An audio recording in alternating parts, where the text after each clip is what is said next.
esse que é o antepenúltimo painel, tecnologia e produtividade na transição para industrialização. Euclésio, vamos sentar aí, pô. Você e o Matosinho, vocês dois conversam.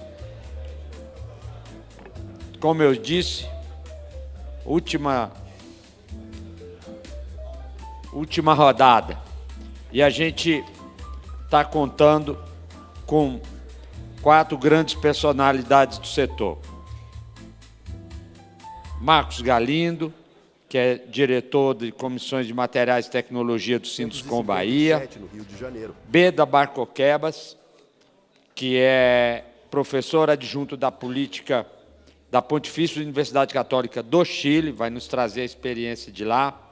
Ramon Pounou, sócio-diretor da Cata Offsite, nosso parceiro aí em plataformas abertas, um ex-diretor da Tec Verde. E, por fim, o Rodrigo Fairbanks von Ullendorf, vice-presidente do Sinduscom DF, presidente do Cobracom e um dos proprietários da empresa Plano e Plano. Forma que não tinha... Uma salva de palmas para eles. Eu só queria pedir um minutinho antes de começar. Nós, da Comissão de Materiais e Tecnologia, a gente realiza um trabalho já há vários anos, né? A CEBIC, a Câmara Brasileira da Indústria da Construção, é formada por comissões técnicas. Cada comissão, a grande maioria a grande maioria não, a totalidade dos seus representantes trabalha de forma voluntária em diversas ações relacionadas ao setor da construção civil brasileira, procurando fazer que o setor do negócio da construção seja o menos de risco, seja o melhor possível para o construtor brasileiro. Nesse sentido, no que diz respeito a normas técnicas, a gente tem vários parceiros que nos ajudam, de novo, de forma voluntária. E a gente queria homenagear um em especial, que está aí digitando o celular dele. Gostaria de chamar o Roberto Matosinhos aqui na frente, para que a gente te entregasse, Matosinhos, uma placa em homenagem ao reconhecimento pelo trabalho que você fez nesses anos, tem feito nesses anos todos. Uma salva de palmas para o Matosinhos.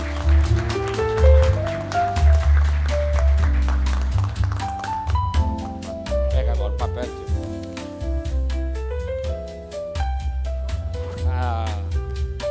Só não vou deixar você fazer um discurso longo, porque o pessoal está de olho ali na... Foi uma surpresa. Tô emocionado. A gente tem contribuído e assim participar dessa... É uma equipe, a gente virou quase uma família, né, Galindo? E a gente desenvolve uma ação integrada e assim a gente dedica ao setor da construção e assim esse reconhecimento eu fico muito lisonjeado, ainda mais vindo do Dionísio, da Leila. E eu queria compartilhar isso com alguns amigos, né? Mas eu fico muito lisonjeado. Vou ter que ler a Câmara Brasileira da Indústria da Construção, CEBIC, confere digna homenagem a Roberto Matosinhos pela referência que é no trabalho de normalização técnica do Brasil. Obrigado. Merecido.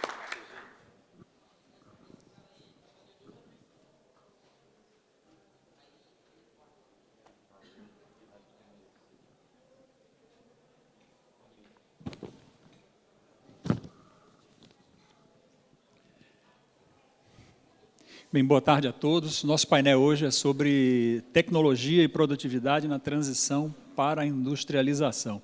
A gente tem aqui praticamente todas são palavras-chave, né? Tecnologia, produtividade e industrialização.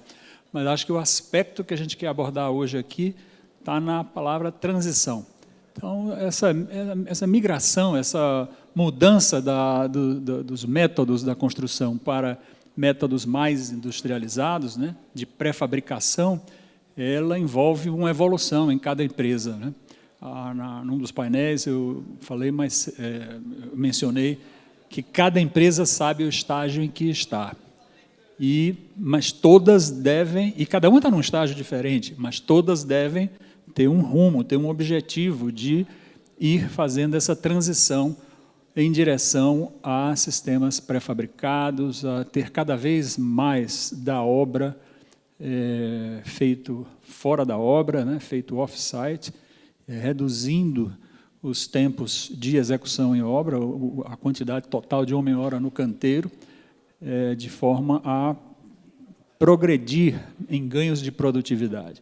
Então, o que a gente vai ver hoje aqui é um pouco de tecnologias, de ferramentas e práticas também nessa área de pré-fabricação, industrialização, como introduzir ferramentas nas empresas e nas obras. De novo, tudo é um processo, cada empresa tem que seguir a sua história, mas todas devem buscar um mesmo objetivo, porque, como já foi dito aqui em uma das outras palestras mais cedo aqui no ENIC, daqui a 10 anos não vamos estar construindo como estamos construindo hoje, então vamos, cada um dando um passo na direção da sua mudança. Então, sem maiores delongas aqui, a primeira apresentação vai ser do Beda Barcoquebas, então ele vai fazer a exposição dele num período de 15 minutos, por favor, e aí, em seguida, a gente vai ter o Ramon e, por último, o Fompo, que vai dar a opinião dele sobre tudo isso. Perfeito. Ok. Não, tá. Olá, pessoal, tudo bem? Meu nome é Beda Barcoquebas. Aqui está meio estreito, eu não consigo apresentar parado, então vou ficar mais ou menos por aqui. Tá? O ponteiro está onde? Fica mais difícil, né? Então, hoje eu vou falar sobre construção industrializada. O que é, tá? E como podemos aumentar a produtividade na nossa indústria. Vou falar um pouco sobre mim. Eu sou professor, não consigo não dar uma definição, então eu vou falar um pouco também sobre construção, o que é construção industrializada e como ela pode aumentar a nossa produtividade. Basicamente isso. Então, são 3 pontos aqui. Bom, eu sou engenheiro civil brasileiro-canadense morando no Chile. Eu sei que é um pouco confuso, mas eu sou engenheiro civil pela Universidade de Pernambuco e mestre e doutor pela Universidade de Alberta, no Canadá. E hoje estou no Chile, depois de trabalhar em algumas outras universidades e na ABC Modular. Então, essas são algumas obras minhas de construção industrializada. Tá? Comecei em 2010, 2011, eu fiz o DATEC para parede de concreto, tá? Para edifício, e estou trabalhando nisso até hoje, com aço, concreto e por aí vai. E aqui são algumas das empresas que eu trabalhei com P&D e apoio institucional, com a ABC Modular, com a MBI, que é uma associação de construção industrializada nos Estados Unidos, no Chile, por aí vai. Então, muita gente me pergunta, por que devemos mudar? Beda, você mora num apartamento, numa casa industrializada? Não. A gente vive aqui, muitos de vocês não. Então, eu falo, assim, para que mexer em time que está mudando, né? Então, assim, eu digo que a nossa indústria tem 2 problemas. O problema de produtividade, esse gráfico, vocês já viram alguma versão dele, eu não vou explicar o que é, mas a construção industrializada é antiquada, é antiga, a produtividade não se manteve, enquanto outras indústrias dobraram, e por aí vai. E se isso fosse um problema da indústria, isso é um problema da indústria. Mas nós temos um papel social muito grande. Então, a gente está falando que a gente levou, eu falo assim, a gente levou um homem para a Lua, mas a gente não consegue, a gente ainda não dá infraestrutura adequada para um monte de gente. Né? Todo mundo aqui já escutou falar de uma obra atrasada ou fora do orçamento. Não é isso? E isso afeta, não a reforma do meu banheiro, mas afeta a sociedade a um número global. Tá? Falando da construção, a gente tem um problema de mão de obra ou falta dela. Então, eu mostro esse estudo do Sinduscon de São Paulo. É a primeira vez que eu mostro esse estudo em São Paulo. Eu mostro isso em outros países. Eu quero que outros países façam alguma coisa assim.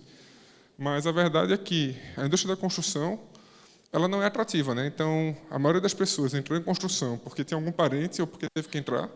E, hoje em dia, muita gente está querendo, ao invés de ser pedreiro, prefere trabalhar no RAP, prefere trabalhar em outras coisas, curso técnico, e a gente não consegue reter gente na nossa indústria, desde nível de servente até o engenheiro da obra. Né? Tem curso de engenharia civil de universidade pública no Brasil que tá sobrando vaga. Tá? Assim, eu estou falando assim, o curso é de graça. Tá? Tá faltando aluno para preencher vaga de curso de engenharia civil de universidades públicas, federais, estaduais, e está sobrando vaga. É a primeira vez que isso aconteceu. Então, tá. Então, é por isso. Esses são meus pontos. O que é a construção industrializada? Então, eu peguei duas definições. Uma da ABC modular, que a gente fez um glossário lá em 2022, lá com o Ramon também, que ela é caracterizada por um processo de montagem no canteiro de obra, parte significativa da edificação. E, somente uma consideração, a tecnologia de produção utilizada não é apenas o local de produção. Ou seja, produção fora do canteiro não garante industrialização. Então, você pode fazer um monte de besteira fora de canteiro e continuar fazendo besteira dentro do canteiro também. O Chile ele tem uma norma que define a construção industrializada como uma forma de construir melhores aspectos como produtividade, sustentabilidade e por aí vai. E aí tem um monte de coisa aqui que vocês podem ler.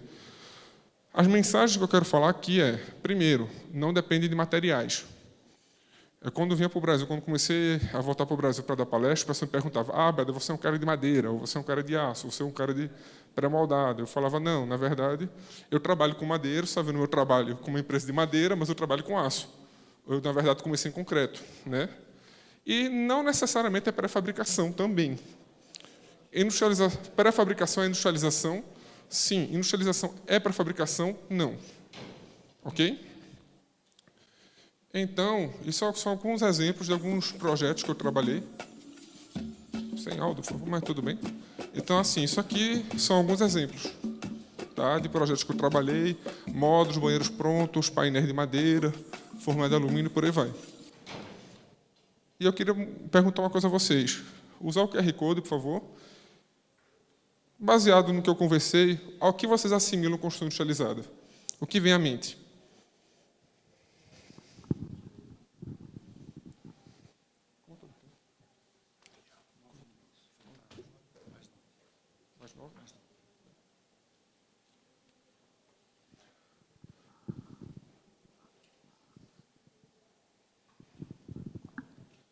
Vocês podem botar até 3 palavras, tá?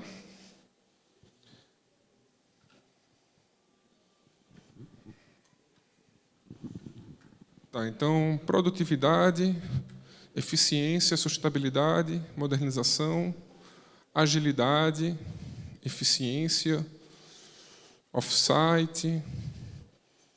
Tá, mas a produtividade tá em voga, né? Eu cometi um risco fazendo essa apresentação. É a primeira vez que eu vou fazer isso, mas eu acho que a aposta vai dar certo. Existem várias definições, né? Então, aqui vocês têm várias ideias sobre industrialização. Eu cometi um erro de perguntar a um aluno meu, olha, procura a definição de construção industrializada, ou de industrialização. E eu cometi esse erro, porque em 5 anos, ele encontrou 173 definições diferentes. Tá? E vários nomes. Então, Industrialized Building Systems, Industrialized Construction, Modern Methods of Construction, Prefabricated Construction, Offsite Construction, Modular Construction, um monte. Né? Ou seja, 13 termos para falar coisas muito similares, 173 definições. Agora, tem 3 abordagens que eu achei interessantes. Uma abordagem, ou seja, essas definições ficaram em torno de processos, tá? Produto utilizado e a relação entre produtos. Mas vocês veem que 70% aqui é sobre produção, produtividade, né? Eficiência. E aí eu perguntei, e a aposta que vai vir agora, eu pedi para um outro amigo meu, ele baixar um informe de rendimentos, de resultados, das 8 maiores construtoras do Brasil listadas no mercado. Tá? E eu pedi para ele fazer uma compilação dos KPIs deles. Tá? E é isso aqui. Então, 8 maiores construtoras do Brasil listadas na Bolsa, listadas na Bovespa.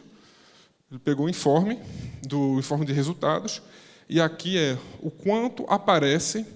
A gente tirou, por exemplo, margem de lucro líquido, EBITDA, porque isso aqui estaria no informe de uma construtora ou de uma produtora de sapato.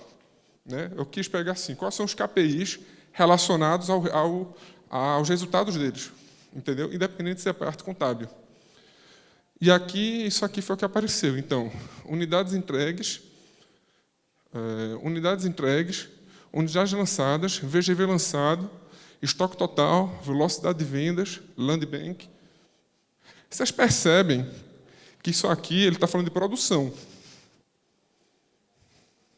Quanto foi meu output? Quanto eu produzi? Vocês percebem a diferença? Né? Produção é quanto eu botei para fora, quanto eu vendi, quanto eu construí. E produtividade, ou seja, se eu demorei 1.000 horas homem ou 10.000 horas homem para produzir isso aqui, não importa. Não está sendo considerado. Vocês percebem que, voltando aqui o que vocês estavam falando, vocês estão falando de produtividade. Vocês olharam para a construção industrializada e, depois de 72 respostas, o que mais apareceu foi eficiência, produtividade, agilidade, rapidez. Né? Ou seja, é a questão assim, o quanto você gasta para fazer alguma coisa. Então, o que foi que eu percebi aqui? A premissa da construção industrializada talvez esteja desconectada com o principal cliente deles, que é a indústria da construção. A gente vende produtividade. Eu sou professor de industrialização e automação na construção na PUC do Chile. Tá? A minha premissa é produtividade. Mas eu estou trabalhando com o mercado que ele olha que ele quer falar de produção. Vocês conseguem entender isso? Faz sentido? E a primeira vez assim, eu coloquei isso aqui no risco mesmo, porque eu não sabia o que vocês iam falar. Eu tenho um sentimento, entendeu? Mas vocês percebem que a premissa construcionalizada ela está desalinhada com o seu cliente principal, com uma construtora, com uma incorporadora e por aí vai. E talvez esse seja um dos problemas que a gente tem. Então, como é que a gente pode aumentar a produtividade na construção? E aqui eu vou usar dois exemplos, tá? De trabalhos passados. Uma eu vou falar da digitalização, aumento da produtividade na digitalização. Eu trabalho com uma empresa que eles têm uma empresa modular de módulos, tá? E eles fazem muito canteiro de obra, acampamento mineiro, petróleo e gás, essas coisas, tá?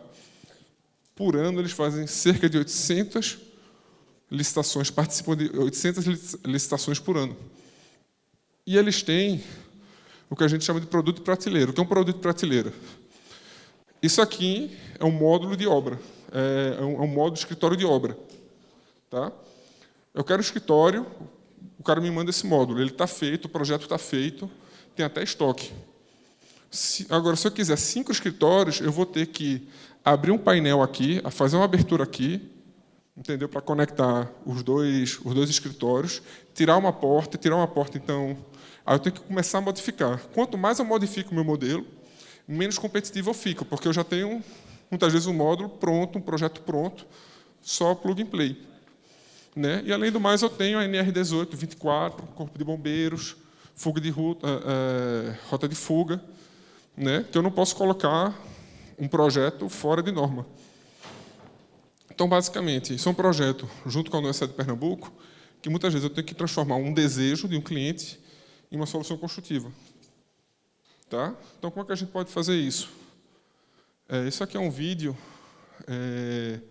para mostrar que a gente desenvolveu uma solução e um fluxo de trabalho onde eu uso desenho generativo. O que é desenho generativo? É um projeto via parâmetros. Então, tenho um vestiário para 500 pessoas, 300 homens, 200 mulheres.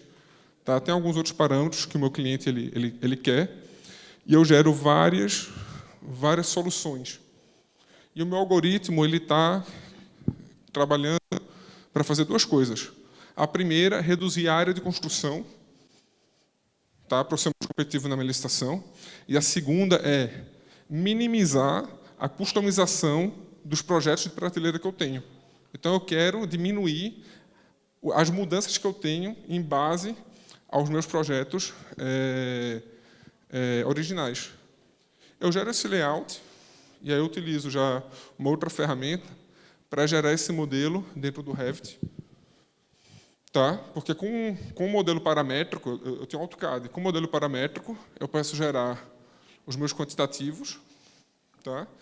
E depois eu faço algumas automatizações para fazer prancha, desenho, esse tipo de coisa. Tá? Então, a construção industrializada ela me dá uma condição, uma série de condições de contorno que me permitem desenvolver um método que, talvez começar em construção tradicional direto é mais complicado, mas eu consigo desenvolver um método para construção industrializada e depois eu vou adaptando para outros casos. Entendeu? E aqui na fábrica. Então, eu, no meu doutorado, estava trabalhando com RFID, com sensores para a linha de produção da parede, e eu estava faltando contexto. E aí meu chefe estava chateado, que não estava conseguindo muita coisa, e ele não queria investir nenhum dólar nessa estação de trabalho, que é o gargalo de piso. Só que eu vi que tinha uma câmera de segurança apontando justamente para essa danada da estação de trabalho. Então, assim, eu tento convencer o meu chefe a investir $6.000 numa câmera profissional, ou eu pego essa câmera de segurança. Então, eu pedi a câmera de segurança, ele me perguntou por quê, eu disse que eu queria testar uma coisa, e a gente conseguiu desenvolver um algoritmo de visão computacional para monitorear essa atividade. E o que isso significa? Variação por atividades, a eficiência dos meus painéis de acordo com uma média, com mais ou menos uma aproximação de 90% de certeza. Tá? Então, para terminar, como conclusões, existe uma desconexão, a gente fez um exercício aqui rápido, né, sobre a percepção da construção, a premissa da construção industrializada, em como a construção tradicional se vê, se avalia. Né? Existe uma interação academia e indústria, eu sou suspeito para falar isso, mas que me gera caminhos, né, que talvez uma empresa não tenha tempo, não tenha recurso, não tenha conhecimento para implementar, mas essa interação pode ser uma interação interessante.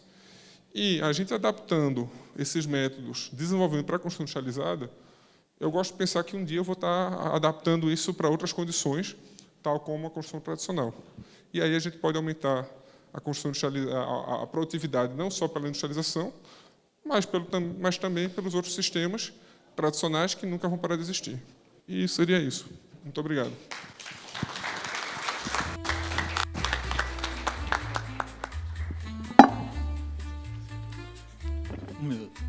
Professor Beda, muito obrigado por sua exposição.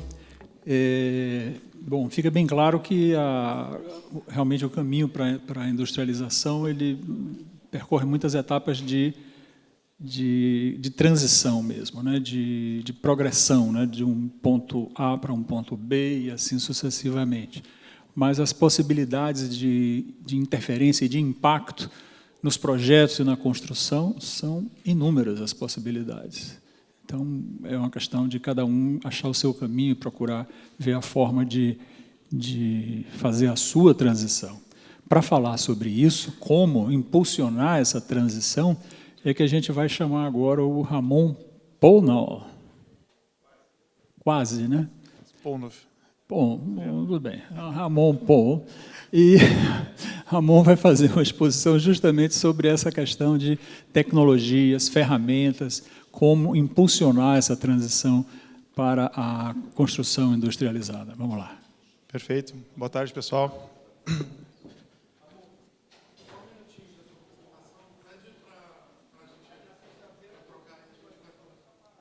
Ok. Senão a gente vai no Google aqui também, não tem problema.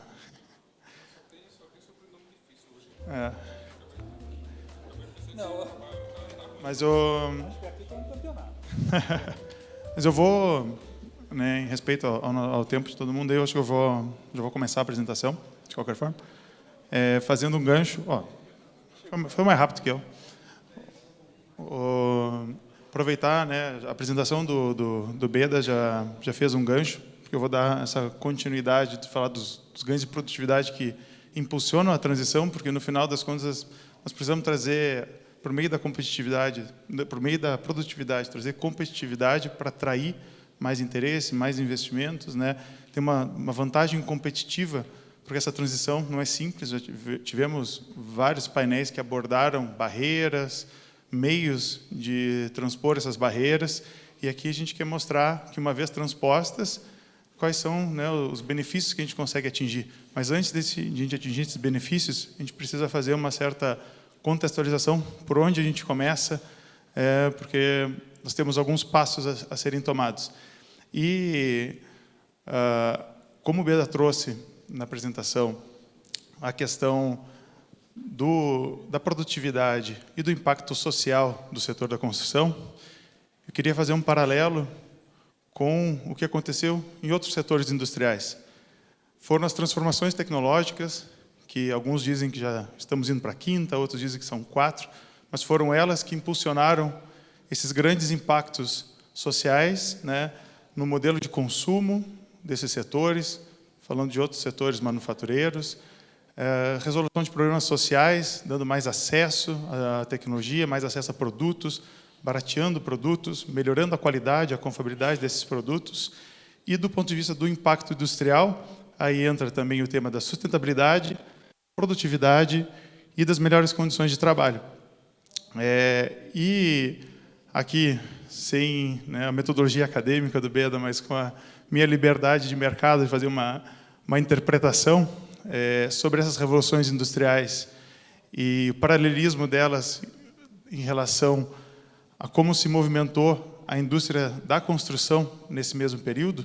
Nós tivemos, a partir de 4 grandes mudanças de base tecnológica, desde a máquina a vapor, a energia elétrica, a eletrônica, a informática, a tecnologia da informação, e agora falando de sistemas cyberfísicos, cada revolução dessa acompanhou, em outras indústrias, um modelo de produção, um modelo de gestão. Enquanto a gente falava na segunda revolução industrial, Fordismo, Taylorismo, linhas de produção em massa que geraram impacto social a tornar o automóvel acessível para todos, né? Vimos depois, na terceira revolução industrial, o toyotismo, a gente já entrando com a automação da produção, robotização, e agora já falando de produção flexível e inteligente em algumas indústrias, não todas. Aí também hoje, né, já se fala em um modelo Tesla de gestão como referência para trabalhar e explorar os adventos da indústria 4.0. A gente viu um posicionamento da construção civil que, do ponto de vista, ao mesmo passo que em relação a ferramentas de apoio a projeto, planejamento, controle, BIM, temos avançado a passos largos, principalmente na digitalização, temos isso em outras plenárias. Quando a gente fala, e já estamos, né, indo drones, sensoriamento, até nas próprias obras, no campo, mesmo sendo mais difícil que no ambiente controlado de uma construção off-site, nós vemos que, em paralelo, em relação a máquinas e ferramentas, estamos alguns passos atrás, né, pouca aplicação de automação, ainda só mais uma mecanização, mais para movimentos de carga, né, questões mais em campo. E o pior, no fluxo e na organização do trabalho, a gente não chegou mais nem perto da segunda revolução industrial. Então, antes da gente pensar em dar um pulo e pensar que a industrialização vai resolver tudo isso aqui sozinha, ao levar simplesmente a obra para a fábrica, existe um gap histórico a gente superar. A gente precisa, a indústria da construção, para fazer essa transição, ela precisa endereçar esse gap. Tem uma frase que eu gosto muito de um artigo, que é lá de 2021, né, que disse que, né, gadgets mais inteligentes não levam o nosso trabalho a um próximo nível sozinhos. Eles somente ajudam a diminuir a dor on-site. E quando a gente anda num descompasso entre o layer físico, digital e organizacional enquanto modelo de gestão, modelo de produção, é isso que acontece. Então, nas mudanças da dinâmica do setor, a gente precisa mudar algumas dinâmicas do setor para depois explorar as tecnologias, porque as tecnologias já estão maduras em outros mercados. A gente não precisa reinventar a roda. E aqui, trazendo um pouco da jornada. A gente já é reconhecido, né, a construção enxuta, o Lean Construction, também citado pelo Beda, tem seus princípios reconhecidos, ele ataca, ele reconhece dores da construção, bebe na fonte da filosofia Lean, já validada em outros setores, e adapta isso para trabalhar da melhor forma dentro do contexto de caráter nômade da construção civil, do contexto projetizado da construção civil, que tem uma dificuldade de continuação, né, do aprendizado, da melhoria contínua de um projeto para outro. Essa é uma base. Uma segunda base, pensando na transição, você precisa mudar de sistema construtivo para estar pensando em industrialização. Você precisa mudar a abordagem. E aí, aqui eu agora acabei de ganhar uma liberdade poética em relação aos termos, né? Eu posso chamar de construção modular, posso chamar de industrializada, porque eu descobri que tem 170. Então, algum deles vai estar certo, né? Então, tá bom. Então, falando sobre, inclusive, métodos modernos de construção industrializada, o setor, de uma forma geral, reconhece, né, que é uma resposta para as dores da construção, mas essa é apenas uma etapa. Então, a gente tem que falar de uma mudança de sistema construtivo, de uma mudança de sistema de produção, para a gente conseguir explorar as reais vantagens da industrialização como um conceito mais amplo.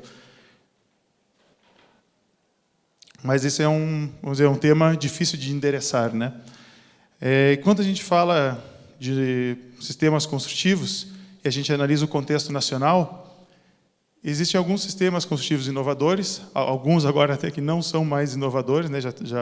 Vamos dizer, já tem normas como o Light Wood Frame, o sistema Light Steel Frame, mas existem alguns sistemas específicos que são aplicáveis no contexto de industrialização, né? E aqui eu cito alguns deles.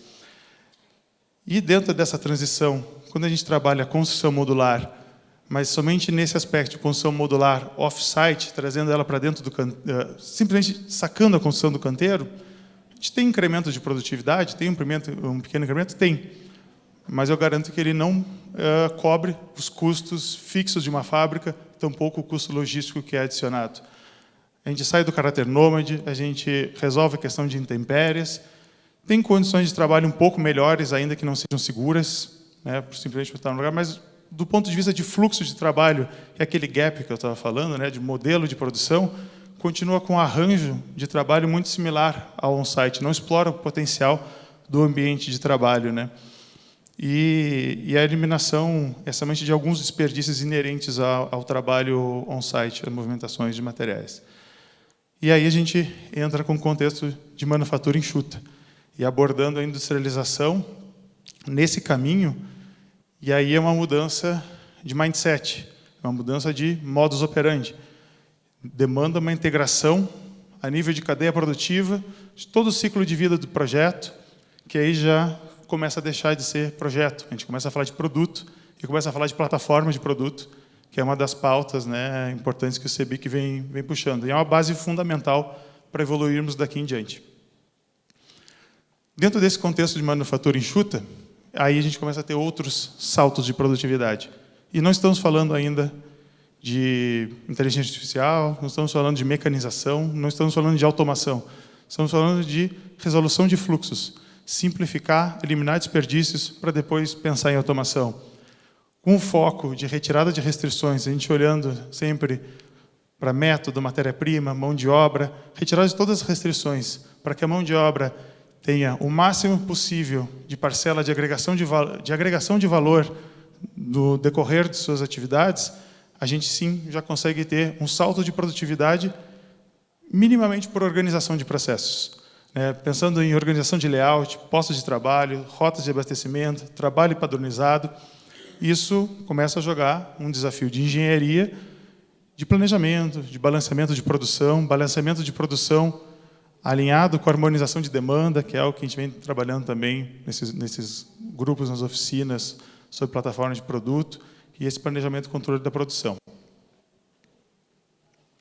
E aqui eu trago algum exemplo. Leandro, acabei de ver aqui, da CMC. Aí, ó. Parceiro. Chegou na hora. Onde a gente está fazendo um trabalho como esse. Antes de nós estarmos pensando em mecanização, automatização, robotização, estamos fazendo uma linha de produção, organizando o trabalho, organizando os processos. Leandro, coordenador lá do time de projetos, ele deve estar sofrendo na pele nesse momento o volume de informação que nós temos que entregar para que um operador trabalhe de forma padronizada dentro do seu posto, com a informação na mão, com o material na mão, todos os fluxos funcionando para extrair o melhor resultado daquilo que é possível ter dentro desse ambiente controlado, já traz um outro incremento de produtividade simplesmente pela reorganização dos processos e estabilização deles. Um outro caso que eu trago aqui, da Brasil ao Cubo, Brasil ao Cubo vem... Ontem eu estava conversando com o Ricardo, fundador do Brasil ao Cubo, aqui, eles vêm trabalhando há 2 anos silenciosamente na implantação da jornada Lean na fábrica deles. Recentemente divulgaram um pouco mais sobre esse trabalho. Levou engenheiros da Marco Polo, né, empresa de ônibus, lá para dentro para ajudar a criar esses processos das linhas modulares. Ali no exemplo da CMC, você estava falando de uma linha de painelização.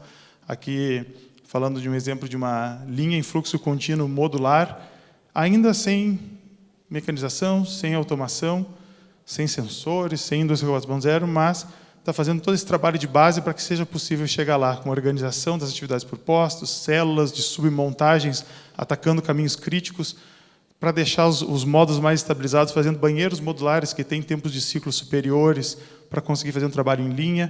Um sistema andou muito simples, ali, com todas as luzes lá, dando o ritmo e o andamento da linha, garantindo que todos aqueles 6 M's da produção estão a contento para que se atinja o resultado. Entrou alguma coisa com som aqui. Espera aí. Bom, aqui eu estou dando um outro exemplo. Não sei porquê. Tá. Ok. Aqui um outro exemplo, na consultora Tech Home, aqui de São Paulo também. Passou por esse processo também de organização dos trabalhos, ainda em caráter manual, e uma vez que esse trabalho esteja organizado, a gente consegue ir para um segundo ponto, de mecanização, para, uma vez que você já tenha eliminado os desperdícios, você se utilize de mecanização, de movimentações e até mesmo de automação no nível de processamento de alguns componentes, para começar a reduzir os tempos de ciclo e gerar maior resultado, maior output nessas fábricas e, consequentemente, melhor produtividade e melhoria na segurança nas condições de trabalho, como uma outra etapa. E, continuando sempre com exemplos nacionais, nós temos também exemplos nacionais que já chegaram num patamar de automação. Hoje, Tec Verde, Aleia, em alguns passos dentro dessa fábrica, eu falo em alguns passos porque ainda não existe tecnologia para automatizar absolutamente tudo dentro de uma fábrica, mas em passos importantes, em atividades críticas, que são gargalos, já tem inserção de atividades completamente automatizadas, dedicadas a esses passos para fazer, novamente, aumentar o output dessa fábrica e, dentro da mesma unidade produtiva, às vezes com o mesmo número de pessoas, entregar mais resultado e, assim, novamente, ter mais um incremento de produtividade e outros incrementos em precisão, né, que vem junto com essa adoção. E aí, por fim, a gente chega nessa jornada, né, passar rápido por ela, no que a gente pode falar de indústria 4.0. Ok, está organizado, mudei o sistema construtivo, segui norma, tem a filosofia Lean implantada, desde o canteiro de obra, Lean Construction, manufatura enxuta, já trabalhei em uma camada de mecanização, automatizei processos, por meio da automatização já estou trabalhando com equipamentos que conseguem gerar informação em tempo real, a gente consegue capturá-las, depois entra a conectividade, a gente integrar tudo isso. E aí essa literatura que eu recomendo, gosto muito desse livro Construção 4.0, que trata essa questão do layer físico, o layer digital, essa integração tanto a nível tecnológico, como a tecnologia suportando uma resolução de um problema sistêmico da construção civil, que é a fragmentação multidirecional do setor, seja a nível de projeto, seja a nível da própria cadeia produtiva, ou até mesmo das disciplinas de projeto dentro da construção. E aqui, trago até um exemplo de fora, assim, né, é possível fazer uma extrema robotização, mas dificilmente essa seja uma resposta lógica de próximos passos. É um passo muito adiante.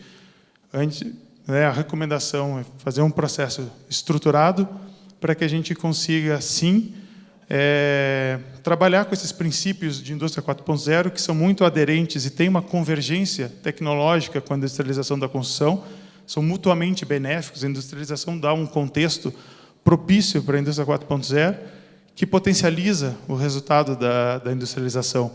Mas aí eu gosto de trazer, né, o algoritmo do Elon Musk, né, é um cara que divide opiniões, mas não dá para contestar o que ele já realizou, que ele traz o passo a passo dele, né? Questione cada requisito, delete todas as partes do processo desnecessárias, simplifique, otimize, acelere o tempo de ciclo, por fim, automatize as tarefas.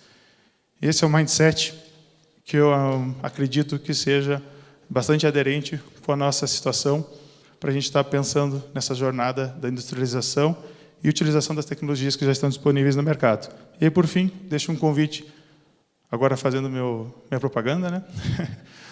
para que vocês visitem a gente no stand A155, onde a gente está lançando uma linha de produção automatizada, mas também com todos os treinamentos, os fluxos de processo e um sistema de produção agregado para a gente conseguir trabalhar dentro dessa meta de suportar o setor a fazer essa transição, utilizando tecnologia nacional, sistemas construtivos normatizados no Brasil e que estão disponíveis e acessíveis para todos os consultores e incorporadores. Fica o convite e eu agradeço a oportunidade.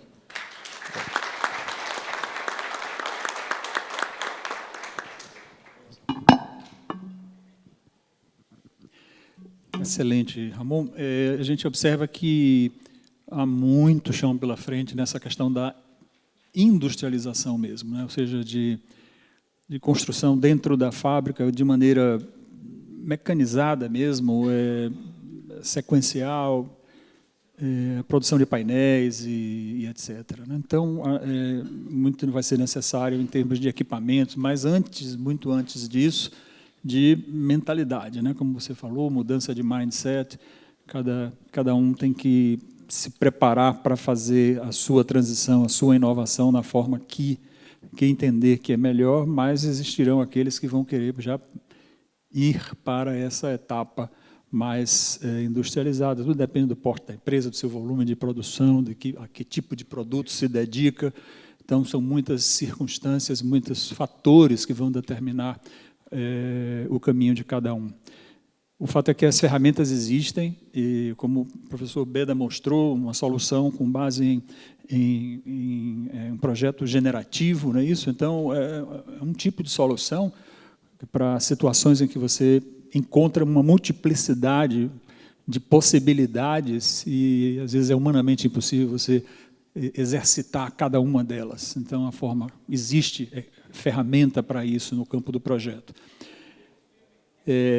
A partir de agora, as pessoas que quiserem fazer perguntas podem ir anotando no papel a pergunta para que uma das nossas recepcionistas possa receber essa pergunta e já ir trazendo aqui para nós aqui na frente, e aí a gente encaminha isso no momento apropriado. Mas agora a gente vai ouvir mesmo o Rodrigo Von. Rodrigo é empresário, construtor, incorporador, larga experiência em construção racionalizada. Então, ele vai comentar, vai fazer as observações dele sobre toda essa situação e como é que ele vê essa possibilidade de transição das empresas para um ambiente de maior industrialização, pré-fabricação, maior produtividade. Por favor, Rodrigo. Bom, boa tarde a todos. Muito legal aqui as apresentações. Queria fazer um pequeno à parte aqui. Quando eu fui convidado, né, eu falei assim, puxa, você não quer participar de um painel de industrialização? Eu falei, como? Por quê? Não, mas sua empresa, tal. Eu falei, mas eu faço alvenaria estrutural, empilho bloco igual o egípcio. O que eu vou falar de industrialização aqui? O que eu posso ensinar de industrialização aqui? Né? Mas, óbvio que isso é uma brincadeira, mas é importante a gente primeiro se situar, né? O mundo está rodando, as coisas estão acontecendo, estou aqui mostrando várias tecnologias e tudo isso, mas como é que é na prática? Você tem que fazer um prédio, você tem que fazer uma casa. Tem que construir um prédio de 25 andares no meio da cidade de São Paulo. Eu consigo fazer pré-moldado? Não consigo fazer pré-moldado. Então, a situação faz a gente pensar fora da caixa. Eu não consigo fazer uma coisa só com industrialização. Então, vou dar um exemplo. A gente faz um prédio de alvenaria estrutural hoje, na Plano e Plano, com 30 andares. Alvenaria são tijolos modulares, flexível. Apesar da minha briga interna dentro da Plano e Plano ser uma planta padrão. Nunca consegui, porque vem o pessoal do mercado, do comercial, que diz O cliente é mais importante que a construção. Por favor, deixe de ser engenheiro. Deixe de ser engenheiro e vire empreendedor. É chapéu todo dia. Bom, mas como é que faz, então? Vamos fazer um prédio de 30 andares? Eu posso fazer ele em estrutura de concreto, eu posso fazer ele em metálica, eu posso fazer em madeira, talvez. Lá, acho que na Finlândia tem um de 30 andares já. Mas aqui no Brasil, depois de todas essas análises, a gente resolveu fazer uma alvenaria estrutural. Obviamente que não era 30 andares na época, a gente começou com 15, 20, 25, agora estamos chegando a 30. Na alvenaria estrutural, a gente foi aprendendo que tem vários subsistemas que são industrializados. São vários. O bloco já é modular. Tem prédio que a gente faz com laje pré-moldada. Kits elétricos e kits hidráulicos dentro das paredes, prontos. A fachada é uma monocapa já com a cor. O telhado está no BIM. Né? Você passa lá, mede direitinho, põe no BIM, a fábrica faz e monta. Quer dizer, então, o que acontece? Quando você menos... As janelas são prontas, você encaixa. As portas são prontas, você encaixa. Então, a industrialização dentro de uma alvenaria estrutural, ela ocorre e ocorre muito, em muitos subsistemas. O que é mais importante lá para nós? E qual é, talvez, um dos maiores diferenciais da nossa empresa? São os ciclos, é a logística, é exatamente o que vocês falaram aqui. A mudança de mentalidade dos empreiteiros, das pessoas que trabalham, as responsabilidades, os ciclos de cada um, o Lean, tudo isso acoplado dentro de um ambiente de segurança de trabalho, mas não segurança do DNR 18. É a segurança de que aquele empreiteiro não vai quebrar, que um ajuda o outro, de uma comunidade de gente trabalhando junto. Eu cito um exemplo. Se o encanador está com uma dúvida na obra, muitas vezes ele liga para o amigo dele que está na outra obra, ao invés de falar com o encarregado, que fala com o mestre, que fala com o engenheiro. Por quê? Porque o banheiro é igual, a outra obra já fez. Essa comunidade ajuda demais. Então, no fim, o que eu gostaria de dizer aqui é o seguinte: a gente precisa, cada vez mais, aperfeiçoar os processos, melhorar a logística, dar ergonomia para esse pessoal trabalhar, e assim a gente diminuir um pouco o sofrimento dentro da obra. A gente está estudando, tem empresas nos Estados Unidos que já tem robô fazendo alvenaria. Então, puxa vida, se eu conseguir colocar um robô fazendo a minha alvenaria, é mais um passo, mais um subsistema. Mas eu concordo com todos aqui, esse futuro já chegou e a gente tem que se adaptar a ele. Gostaria de terminar dizendo que a Plano & Plano tem planos muito maiores e, com certeza, está nesse caminho, fazendo o ponto final daqui: digitalização, BIM e medições. Você usou uma palavra bonita ali, medições e KPIs on time. Então, eu acho que, para terminar, não estamos fazendo nada diferente do que foi exposto aqui. Só estamos utilizando uma tecnologia velha, mas que ainda é atual. Obrigado, gente.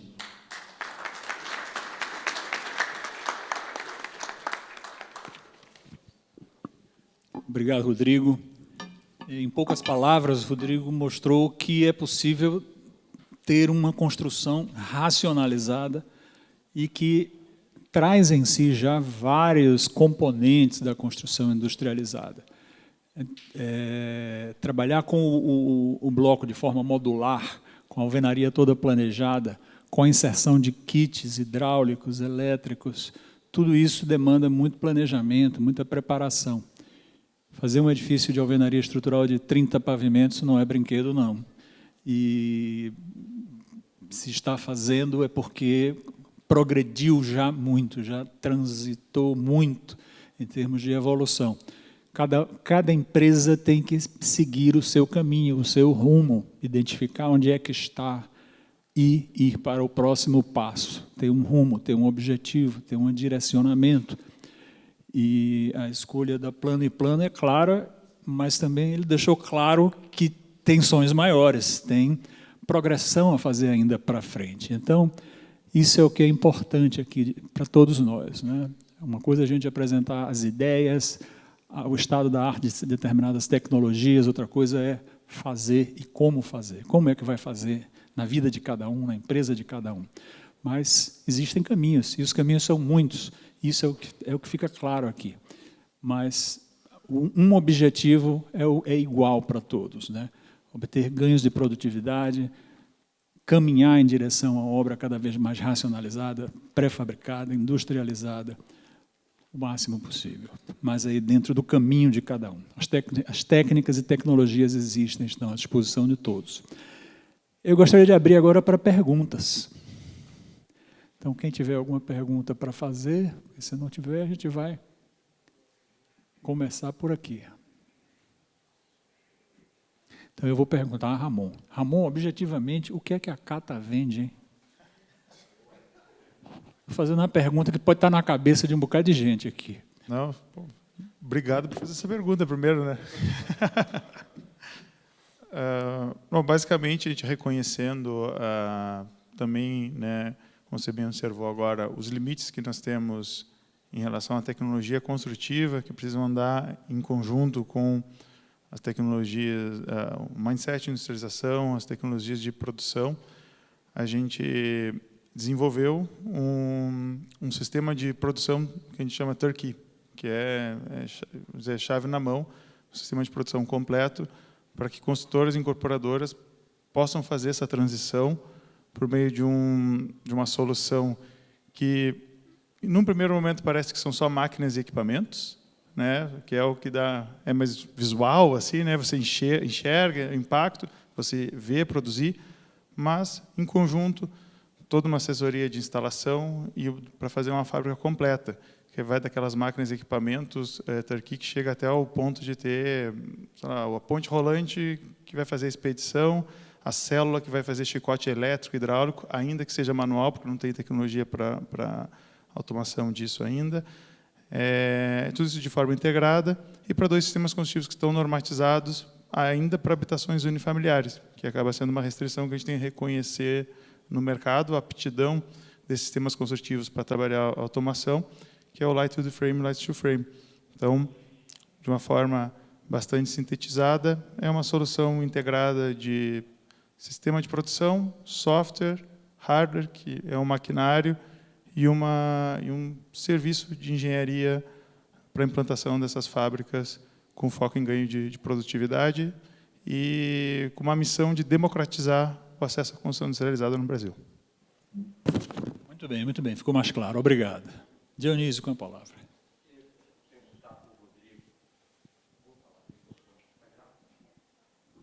Rodrigo, o presidente colocou na abertura do evento, eu gostei muito da abertura, ele colocou que há 50 anos atrás, o déficit de moradia do Brasil eram 7 milhões de moradia.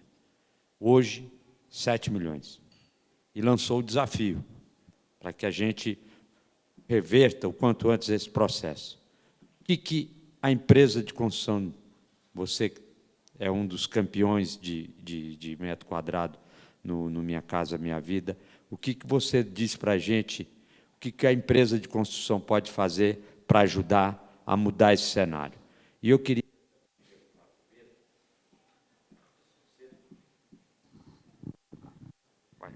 Acabou. Eu queria perguntar para o Pedro, ele dissecasse um pouco mais aquela frase que ele colocou no início, alguma coisa como produtividade independe do material. Foi alguma coisa assim que você colocou. Independe do material. Então, isso. Independe. Sim. Eu estou dizendo isso porque é que um dos patrocinadores do evento é a Itacer, Instituto Tecnológico de Cerâmica Racionalizada, e é um dos parceiros da CEBIC no evento, e eu percebi neles e participei até de um podcast lá no stand deles lá, Eu fiz questão de justamente dizer isso para eles, que não se preocupem, no sentido de que o Brasil cabe todo tipo de sistema e que, enfim, não tem um que é o suprassumo, não vai ser esse que vai ser. Eu queria que você dissesse, eu achei interessante que você, de alguma forma, corroborou o meu pensamento, e a gente nota até eles se sentem, de alguma forma, assim, diminuídos e tal, nessa questão, né? E eu achei interessante isso que você colocou, que eu concordo. Então, essas duas perguntas, para o Rodrigo e depois para você, ou vice-versa. Obrigado. Tá, perfeito. Não, obrigado pela pergunta. Então, essa pergunta é bastante interessante. Então, vamos por partes. Eu estava escutando o Von e eu estava lembrando, eu estava olhando para o Leandro também, que a gente entre tapas e beijos, a gente discute bastante coisa. Mas é engraçado. Eu, quando comecei na Civil, se falava de construção racionalizada. Aí depois todo mundo esqueceu da construção industrializada e foi falar de construção enxuta. Aí agora a gente está falando de industrialização, né? Eu cometi esse erro de pedir definição para o meu aluno e em 5 anos ele achou 173 definições sobre industrialização. Então, assim, eu não sou muito...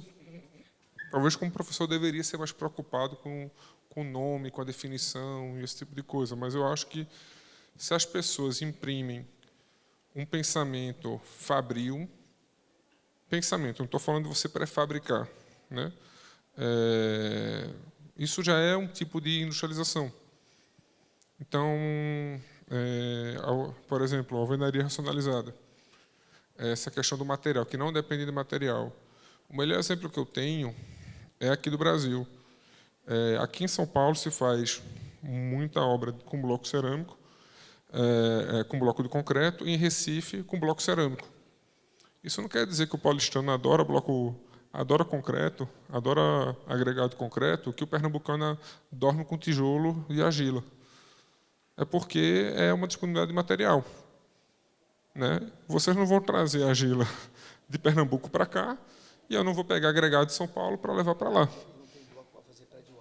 Exatamente. Então, assim, é uma questão que o contexto do projeto, onde você está, ele define muitas vezes a solução até que está disponível para você, porque é uma questão de custo, né? Então, por exemplo, madeira. Vamos falar de madeira. Vamos pegar 2 extremos. Eu acho que o sistema que mais vai evoluir nos próximos 10 anos, que vai ser exponencial o uso, é CLT de madeira. Tá? Eu acho que vai continuar sendo nicho. Tá? Aí você fala, não, mas Beda, tem um prédio de 30 andares na Finlândia. Tudo bem.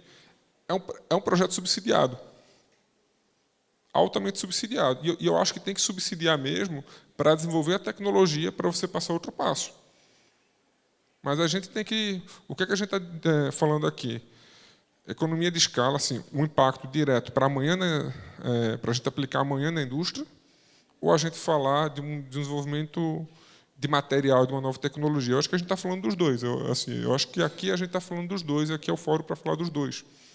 Não é isso? Então, como a gente está falando, a gente tem um CLT 30 andares na Noruega, na Finlândia, não sei onde é, um lugar maravilhoso, deve ser um prédio maravilhoso, mas a gente está falando de alvenaria racionalizada. O quão mais industrializado, quanto menos industrializado. Do ponto de vista de produto, a gente pode até discutir, mas para você fazer um prédio de 30 andares, ou você fazer... Eu conheço lá em Pernambuco, no Agreste, o dono da construtora ele é da Baterias Moura. Né? Ele faz uma casa de bloco racionalizado em 12 dias. Da fundação até entregar a chave. Ele controla o processo. Como ele faz isso? Ele controla o processo dele a cada 4 horas. E ele tem trabalhadores polivalentes que, quando a casa tal está atrasada, ele bota o polivalente ali. E ele consegue manter o ciclo dele 12 horas. Eu posso falar que esse cara é menos industrializado que o cara da Finlândia? Eu não posso. Cerâmica, aí o cara pensa em sistema. O cara faz a casa em 12 dias rasgando a alvenaria para botar conduíte, nem a pau. Ele não consegue fazer isso. Então, ele está pensando em sistemas. Entendeu? Então, assim, antes de falar de pré-fabricação, de material, eu acho que a maior mensagem é como é que a gente consegue mudar esse clique ao invés de falar de produção e de produtividade. Faz sentido? Não sei se eu consigo responder a pergunta toda, porque talvez eu me devaguei um pouco, é uma paixão minha, mas é isso mesmo. Eu concordo plenamente, independe do material. O que você tem que aperfeiçoar é o processo ao máximo, né? Dizem que nunca acaba, né? Sempre vai diminuindo, mas nunca acaba isso. É exatamente isso. Lá no nosso caso, a gente faz 4 andares de alvenaria por mês. Nossos concorrentes fazem 3 ou 2. Bom, mas o peão é o mesmo. Mas o processo, a cultura, a engenharia, a facilidade, a ergonomia, etc., dá mais produtividade para ele. Tem um monte de detalhes ali, né? Mas respondendo para você, Dionísio, eu acho assim, o programa É Minha Casa Minha Vida, a minha visão, dos programas mais bem-sucedidos do mundo na atualidade. Já produziu aí 8 milhões de moradias, se eu não me engano. E é isso mesmo. Tinha 7, continua com 7, porque o Brasil tem um crescimento vegetativo. Bom, então vamos lá. O que a gente precisa para fazer uma casa, um lar? A gente precisa de demanda, alguém que precise da casa. Nós temos 7 milhões. A gente precisa de terreno. O Brasil só tem terreno aqui, vai. Não, tem terreno. A gente precisa de legislação de HIS, de habitação de interesse social, adaptada a esse mundo, coisa que São Paulo foi precursor e consegue fazer coisas muito diferentes, mesmo dos municípios lindeiros. Eles não conseguem fazer, porque não pode ser o prédio, porque precisa de vaga, porque... Então, legislação.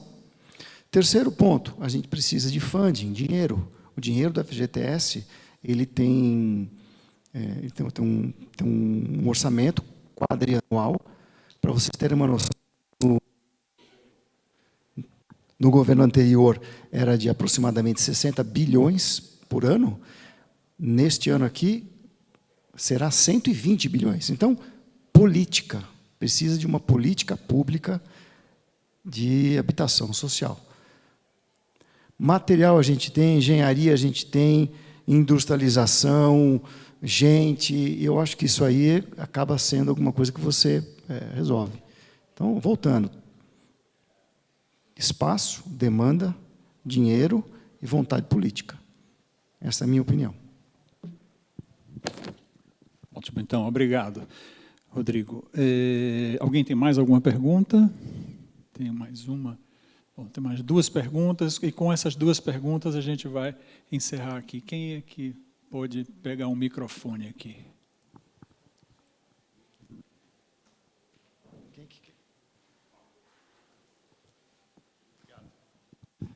Essa transição para a industrialização, não tem, vocês não acham que... Eu nem sei para quem endereçar a pergunta, mas também tem um desafio da engenharia, de projetistas, pelo menos aqui no Brasil, né?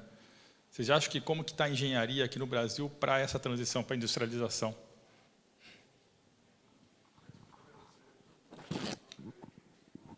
Tá, quer dizer que vocês empurraram essa pergunta para mim, né? Essa resposta para mim, né? Tudo bem.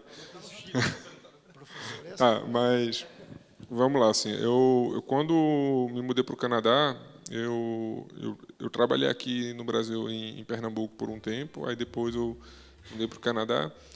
Aí eu falei assim, não, agora... Eu fui trabalhar numa construtora no Canadá, eu falei assim, não, agora vai ser o sonho, né? Porque a gente vai planejar em 1 ano e vai construir em 6 meses, essas coisas. Aí eu percebi que os problemas que eu tinha aqui eram bem parecidos com os problemas que eu tinha lá. Né? Então, assim, aí o pessoal começou a gostar de mim porque o pessoal achava assim, que eu não tenho experiência canadense, mas eu resolvi um monte de BO na obra, o pessoal não sabia de onde aprender. O que eu aprendi no Brasil que é a mesma coisa, assim, era parede de concreto ali, madeira lá, mas os BO eram a razão era parecida, né? Então, assim, eu acho que a gente, muitas vezes, a área de gestão nos cursos de engenharia civil, elas são renegadas. Então, você paga cálculo 1, 2, 3, 4, você paga resistência material, você paga concreto 1, concreto 2, materiais, geotecnia e tudo mais. E aí não tem espaço para malha, para falar de logística, para falar de engenharia de processos. Eu acho que isso é um problema, não só para a construção industrializada, mas para qualquer obra. A obra eu acho que é um problema logístico, clássico, mas eu sou minoria, entendeu? Então tem que se rever, não só no Brasil, não só no Chile, não só no Canadá. A formação a gente tem que atualizar, porque antigamente a gente tinha um ciclo de negócio de quase 10 anos, agora o ciclo de negócio para você fazer um edifício está caindo para 3 anos, 4 anos a gente tem. A indústria de construção eu acho muito boa, porque a gente é a única indústria que a gente vende prototipo. Quantas vezes eu vou repetir um edifício? Minha Casa Minha Vida talvez a gente repete, mas a gente não tem repetição. No Minha Casa Minha Vida a gente faz 10 mil apartamentos, é muita coisa. E a engenharia de produção desenvolveu um método para a Toyota que produz 50 mil Corolla por ano. Então, assim, a gente tem que adaptar isso e talvez tenha que rever também o que a gente está ensinando para os nossos engenheiros civis e para os nossos arquitetos, para os nossos projetistas, tudo isso. Seria isso. Acho que é isso, e complementando, acho que a forma como a dinâmica do mercado, a forma como o engenheiro atua precisa mudar também, porque se a gente for migrar para um trabalho, né, que a gente está para ganhar produtividade no campo, o trabalho seja de planejamento do sistema de produção,